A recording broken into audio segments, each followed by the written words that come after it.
आज हम बात करते हैं कि अमलियात में जो लोगों की गलत फहमियाँ हैं अमलियात के मुतालिक ना, कि अमलियात क्या है और क्यों करते हैं। जब इंसान रूहानियत के रास्ते पे चलता है तो उसको अमलियात किस हद तक ज़रूरत पड़ता है और क्यों ज़रूरी है। लोगों का ज़्यादातर गलत कॉन्सेप्ट यही होता है कि अमलियात से मतलब ये होता है कि किसी शैतान से मदद लेना या देवी देवताओं से मदद लेना। लोग ज़्यादातर इसी को अमलियात समझते हैं और यही कॉन्सेप्ट है और लोगों का यही माइंड है कि जो रूहानी करने वाले होते हैं वो भी ऐसे ही करते हैं माज़अल्लाह। जबकि अगर अमलियात को देखा जाए, अमलियात बिल्कुल ही मुख्तलिफ है। ये बुज़ुर्ग की अमानत आप बिल्कुल कह सकते हो। उसकी वजह बेसिकली ये है कि अमलियात और रूहानियत में क्या फ़र्क है। जब कोई शख्स इस रास्ते में दाखिल होता है तो सबसे पहले उसके तवज्जो की जाती है, उसकी इस्लाह की जाती है, यानी कि उस पर तवज्जो इस्लाही की जाती है, उसका बातिन पाक किया जाता है, अंदर की गलाज़त क्लियर की जाती है। अच्छा, अमलियात बेसिकली अमल से है। अमलियात कोई अलग नहीं है, रूहानियत कोई अलग नहीं है। बेसिकली अगर देखा जाए, बुज़ुर्गान दीन जब अपने मुरीदों की तालीम और तरबियत करते हैं तो उसको कल्ब की सफाई के लिए ना कोई ज़िक्र तालीम किया जाता है। उस ज़िक्र पे अमल करने का नाम अमलियात है। अब जैसे मिसाल के तौर पे आपको मैंने सूरह इखलास दी, ठीक है, आपसे मैंने कहा कि आपने सूरह इखलास पढ़ना है और आपने इसको 40 दिन में 1.25 लाख करना है। आपने 40 दिन में उसको 1.25 लाख तो करी एक ख़ास तरीके के साथ। ख़ास तरीका क्या था कि आपने 1.25 लाख की तादाद को 40 दिन में डिवाइड कर दिया, तो एक दिन की तादाद हमारी बनती है 3125 मरतबा। अच्छा, आपने लवाज़मात के साथ, परहेज़ के साथ, एहतियात के साथ उसका अमल करा 40 दिन के अंदर, वो आपका अमल पूरा हुआ तो आप क्या कहलाएंगे? आमिल, यानी कि अमल करने वाला। ठीक है। अब जब इंसान अमल करता है तो उस दौरान अमल बेसिकली एक, जब हम जिक्र करते हैं ना तो ये एक तकरार करते हैं, हम तकरार ही कर रहे होते हैं ना, कुल हुवल्लाहु अहद, कुल हुवल्लाहु अहद, कुल हुवल्लाहु अहद। तो हर तकरार में ना एक हरारत पैदा होती है और वो जो हरारत है चिंगारी पकड़ती है और चिंगारी नूर है, यानी कि वो हमारे अंदर मुंतकिल होती है। अब जब हम इस अमल के रास्ते से गुज़र रहे होते हैं, हमें बहुत सारे मसाइल दरपेश होते हैं। आई बात समझ में? अब मिसाल के तौर पे अगर किसी के ऊपर कोई जिन्नात का साया आ जाता है, किसी के घर कोई मुतासिर हो जाता है, आपने ये चीज़ करी हुई है, आप जब उसको ये पढ़ के उस पर दम करते हो तो उसको फ़ायदा होता है, क्योंकि आप उस चीज़ के आमिल होते हो। अच्छा, बाज़ बुज़ुर्गान दीन ने बाकायदा अपनी किताबों में भी लिखा है और कि सूरत बामौक्कल भी पढ़ी जाती हैं, यानी कि मौक्कलान के साथ पढ़ी जाती हैं। अच्छा, अल्लाह तबारक ताला का जो कलाम है, आई बात समझ में, इसके महातेत मौक्कलान भी हैं, फरिश्ते भी हैं और इंसान को गुमराह करने के लिए शैतान भी हैं, शयातीन भी हैं।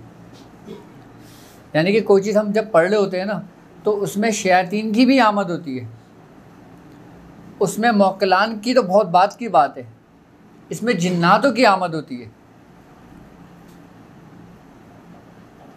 आई बात समझ में? अब जब इसमें जिन्नात की आमद होती है, हम क्या समझते हैं कि किसी मौक्कलान की हाज़िरी हुई है या मौक्कलान की आमद हुई है, जबकि ऐसा नहीं होता। मौक्कलान इतनी आसानी के साथ नहीं आते, क्योंकि ये एक आला दर्जा है। जब इंसान कोई अमल कर रहा होता है तो सबसे पहले जिनकी आमद होती है ना वो शयातीन होते हैं। और कौन से शयातीन होते हैं? जिस जगह पे ये अमल किया जा रहा होता है ना, वहाँ के इर्द गिर्द जो शयातीन होते हैं, जो शयातीन जिन्नात होते हैं ना, वो आते हैं। वो किस लिए आते हैं?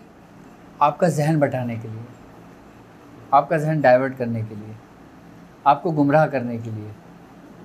आप जब एक रास्ते पे चल रहे हो ना तो सबसे पहले आपका दुश्मन कौन है? शैतान खुला दुश्मन है, जिसके बारे में कहा है कि ए इब्न आदम, हमने तुमसे ना कहा था कि शैतान को ना पूजना, वो तुम्हारा खुल्ला दुश्मन है। सूरह यासीन में है ना। तो ये शैतानों की आमद होती है बाकायदा, ये शयातीन आते हैं। अच्छा, अब तुम्हें इनसे कौन बचाता है, कौन महफूज रखता है? तुम्हारा उस्ताद, तुम्हारा शेख। क्योंकि वो कोई भी आके ये नहीं बताएगा मैं तुम्हें गुमराह करने के लिए आया हूँ। शैतान तुमको अपने तरीके से गुमराह करेगा, तुमको तुम्हारे तरीके से नहीं करेगा।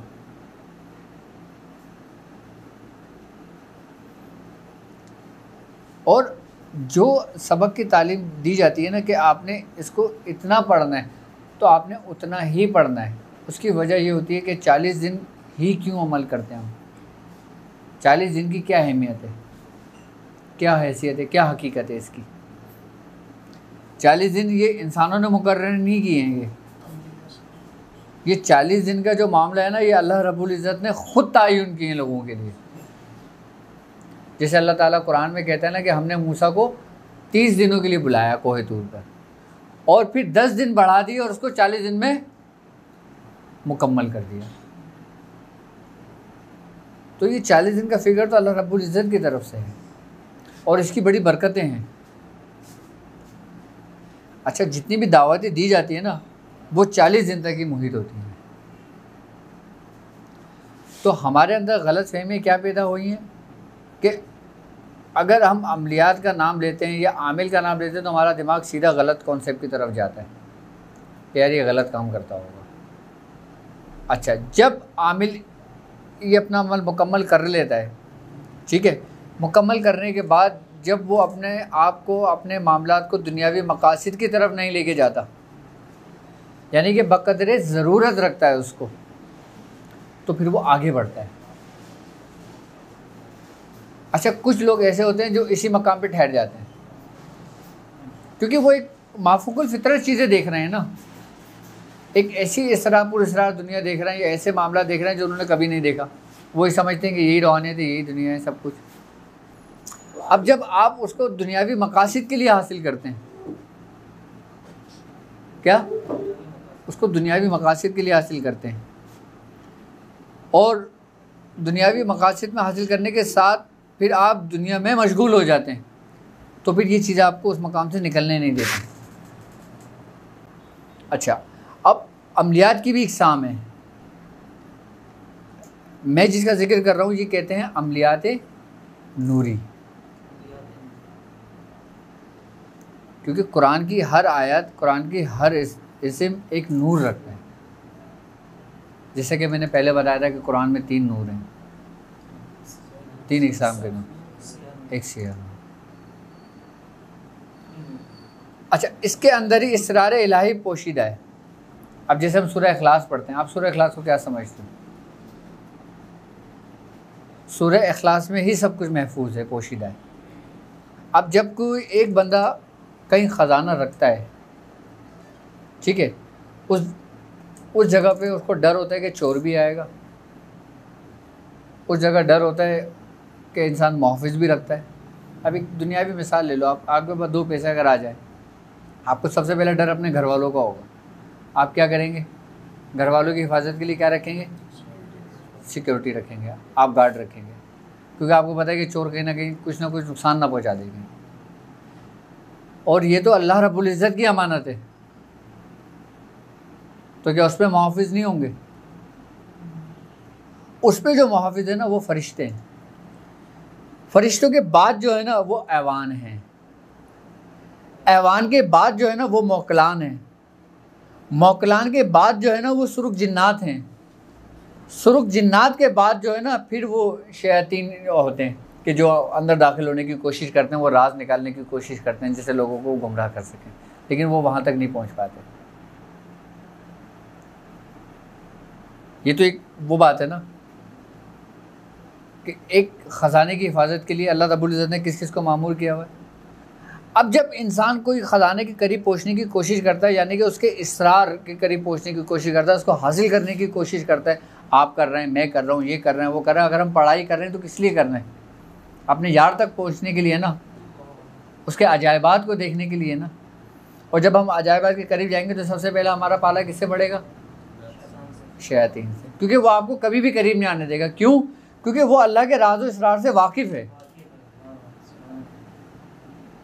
उसको पता है कि अगर ये बंदा इसके करीब आ गया ना तो ये कामयाब हो गया। जी, अगर ये बंदा ने ये ख़जाना पा लिया तो ये वाकिफ़ हो गया इससे और ये कामयाब हो गया, तो मैं इसको कामयाब नहीं होने दूंगा, क्योंकि मैं तो दुश्मन हूँ ना। अच्छा, शैतान खुद नहीं आता, ये भी बड़ी कमाल की बात है। हम बोलते हैं ना शैतान बेगा गया, वो खुद नहीं आता, उसके पास इतना टाइम नहीं है कि हम लोगों के पास आए। जो उसके पैरोकार होते हैं, जो शयातीन होते हैं, फिर वो आते हैं।